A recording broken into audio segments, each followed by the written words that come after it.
AI Read to Me presents Peter Pan by J.M. Barrie. Now close your eyes and relax. Chapter 1. Peter Breaks Through. All children, except one, grow up. They soon know that they will grow up, and the way Wendy knew was this. One day, when she was 2 years old, she was playing in a garden, and she plucked another flower and ran with it to her mother. I suppose she must have looked rather delightful, for Mrs. Darling put her hand to her heart and cried, "Oh, why can't you remain like this forever?" This was all that passed between them on the subject. But henceforth, Wendy knew that she must grow up. You always know after you are 2. 2 is the beginning of the end. Of course, they lived at 14, and until Wendy came, her mother was the chief one. She was a lovely lady with a romantic mind and such a sweet, mocking mouth. Her romantic mind was like the tiny boxes, one within the other, that come from the puzzling East. However many you discover, there is always one more. And her sweet, mocking mouth had one kiss on it that Wendy could never get. Though there it was, perfectly conspicuous in the right-hand corner. The way Mr. Darling won her was this. The many gentlemen who had been boys when she was a girl discovered simultaneously that they loved her, and they all ran to her house to propose to her except Mr. Darling, who took a cab and nipped in first. And so he got her. He got all of her, except the innermost box and the kiss. He never knew about the box, and in time he gave up trying for the kiss. Wendy thought Napoleon could have got it, but I can picture him trying, and then going off in a passion, slamming the door. Mr. Darling used to boast to Wendy that her mother not only loved him, but respected him. He was one of those deep ones who know about stocks and shares. Of course, no one really knows, but he quite seemed to know, and he often said stocks were up and shares were down in a way that would have made any woman respect him. Mrs. Darling was married in white, and at first she kept the books perfectly, almost gleefully, as if it were a game. Not so much as a Brussels sprout was missing. But by and by whole cauliflowers dropped out, and instead of them, there were pictures of babies without faces. She drew them when she should have been totting up. They were Mrs. Darling's guesses. Wendy came first, then John, then Michael. For a week or two after Wendy came, it was doubtful whether they would be able to keep her, as she was another mouth to feed. Mr. Darling was frightfully proud of her, but he was very honorable, and he sat on the edge of Mrs. Darling's bed, holding her hand and calculating expenses, while she looked at him imploringly. She wanted to risk it, come what might, but that was not his way.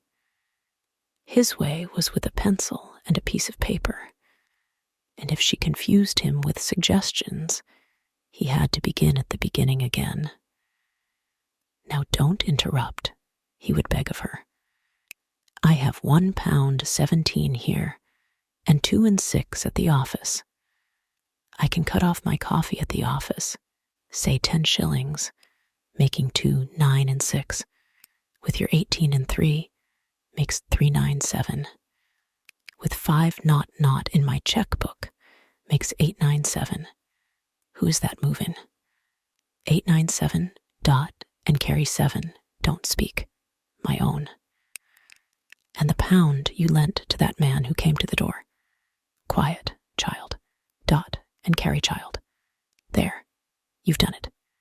Did I say 997? Yes, I said 997. The question is, can we try it for a year on 997. "Of course we can, George," she cried. But she was prejudiced in Wendy's favor, and he was really the grander character of the two. "Remember Mumps," he warned her almost threateningly, and off he went again. "Mumps £1. That is what I have put down. But I dare say it will be more like 30 shillings. Don't speak. Measles 1.5. German measles half a guinea. Makes 2.15.6. Don't waggle your finger. Whooping cough. Say 15 shillings. And so on it went, and it added up differently each time. But at last, Wendy just got through, with mumps reduced to 12.6, and the two kinds of measles treated as one. There was the same excitement over John, and Michael had even a narrower squeak. But both were kept, and soon you might have seen the three of them going in a row to Miss Folsom's kindergarten school, accompanied by their nurse. Mrs. Darling loved to have everything just so, and Mr. Darling had a passion for being exactly like his neighbors. So, of course, they had a nurse.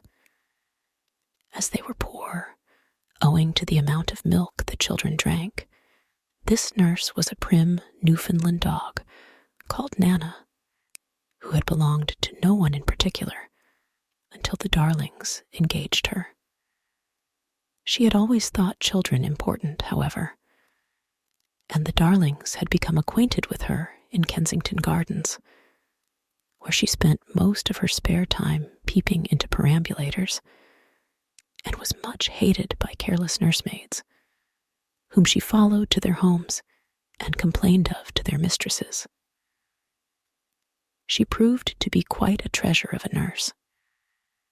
How thorough she was at bath time, and up at any moment of the night if one of her charges made the slightest cry.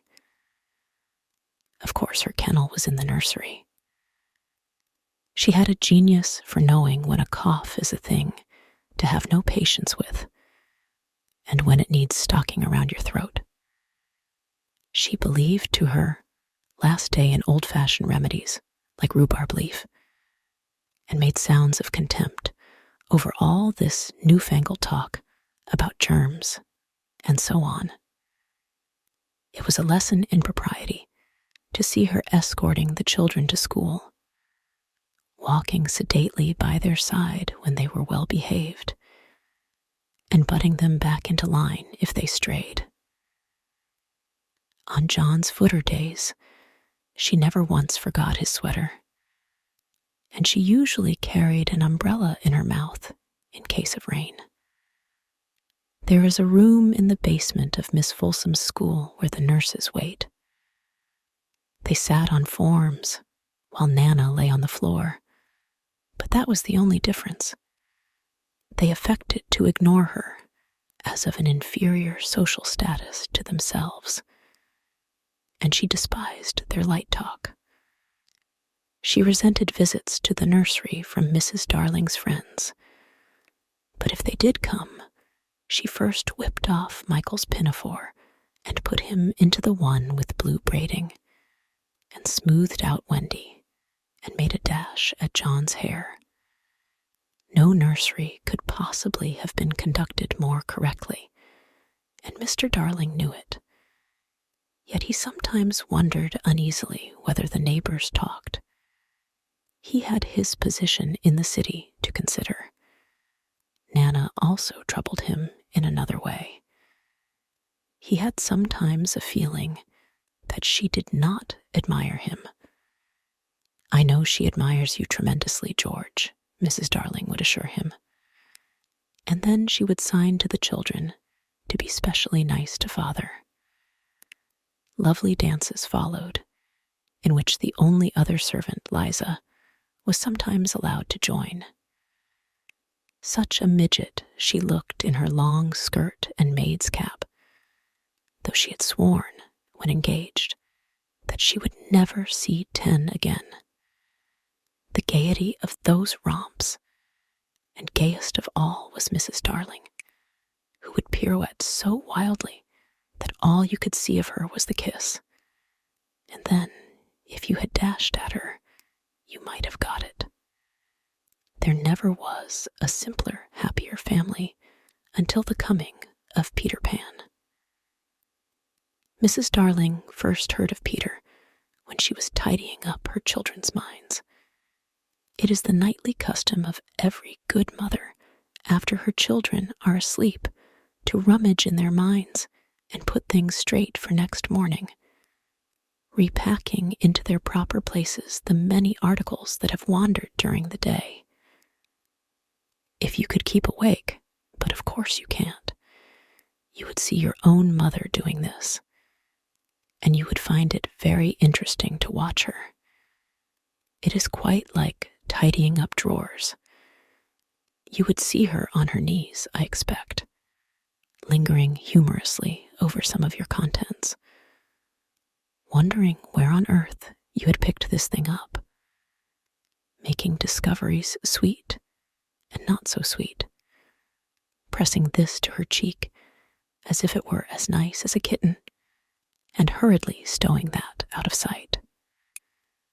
When you wake in the morning, the naughtiness and evil passions with which you went to bed have been folded up small and placed at the bottom of your mind, and on the top, beautifully aired, are spread out your prettier thoughts, ready for you to put on. I don't know whether you have ever seen a map of a person's mind. Doctors sometimes draw maps of other parts of you, and your own map can become intensely interesting. But catch them trying to draw a map of a child's mind, which is not only confused, but keeps going round all the time. There are zigzag lines on it, just like your temperature on a card. And these are probably roads in the island. For the Neverland is always more or less an island, with astonishing splashes of color here and there, and coral reefs and rakish-looking craft in the offing, and savages and lonely lairs, and gnomes who are mostly tailors, and caves through which a river runs, and princes with 6 elder brothers, and a hut fast going to decay, and one very small old lady with a hooked nose. It would be an easy map if that were all. But there is also first day at school, religion, fathers, the round pond, needlework, murders, hangings, verbs that take the dative, chocolate pudding day, getting into braces, say 99 3p for pulling out your tooth yourself, and so on. And either these are part of the island, or they are another map showing through. And it is all rather confusing, especially as nothing will stand still. Of course, the Neverlands vary a good deal. John's, for instance, had a lagoon with flamingos flying over it, at which John was shooting, while Michael, who was very small, had a flamingo with lagoons flying over it. John lived in a boat turned upside down on the sands, Michael in a wigwam, Wendy in a house of leaves deftly sewn together. John had no friends. Michael had friends at night. Wendy had a pet wolf forsaken by its parents. But on the whole, the Neverlands have a family resemblance, and if they stood still in a row, you could say of them that they have each other's nose, and so forth. On these magic shores, children at play are forever beaching their coracles. We too have been there. We can still hear the sound of the surf, though we shall land no more. Of all delectable islands, the Neverland is the snuggest and most compact, not large and sprawly, you know, with tedious distances between one adventure and another, but nicely crammed. When you play at it by day with the chairs and tablecloth, it is not in the least alarming, But in the 2 minutes before you go to sleep, it becomes very real. That is why there are nightlights. Occasionally, in her travels through her children's minds, Mrs. Darling found things she could not understand. And of these, quite the most perplexing was the word Peter. She knew of no Peter. And yet he was here and there in John and Michael's minds, while Wendy's began to be scrawled all over with him. The name stood out in bolder letters than any of the other words, and as Mrs. Darling gazed, she felt that it had an oddly cocky appearance. Yes, he is rather cocky, Wendy admitted with regret. Her mother had been questioning her. But who is he, my pet? He is Peter Pan, you know, Mother. At first, Mrs. Darling did not know, but after thinking back into her childhood, she just remembered a Peter Pan who was said to live with the fairies. There were odd stories about him, as that when children died, he went part of the way with them, so that they should not be frightened. She had believed in him at the time, but now that she was married and full of sense, she quite doubted whether there was any such person. Besides, she said to Wendy, he would be grown up by this time. Oh no, he isn't grown up, Wendy assured her confidently, and he is just my size. She meant that he was her size in both mind and body. She didn't know how she knew. She just knew it. Mrs. Darling consulted Mr. Darling, but he smiled pooh-pooh. Mark my words, he said. It is some nonsense Nana has been putting into their heads. Just the sort of idea a dog would have. Leave it alone, and it will blow over. But it would not blow over. And soon the troublesome boy gave Mrs. Darling quite a shock. Children have the strangest adventures without being troubled by them.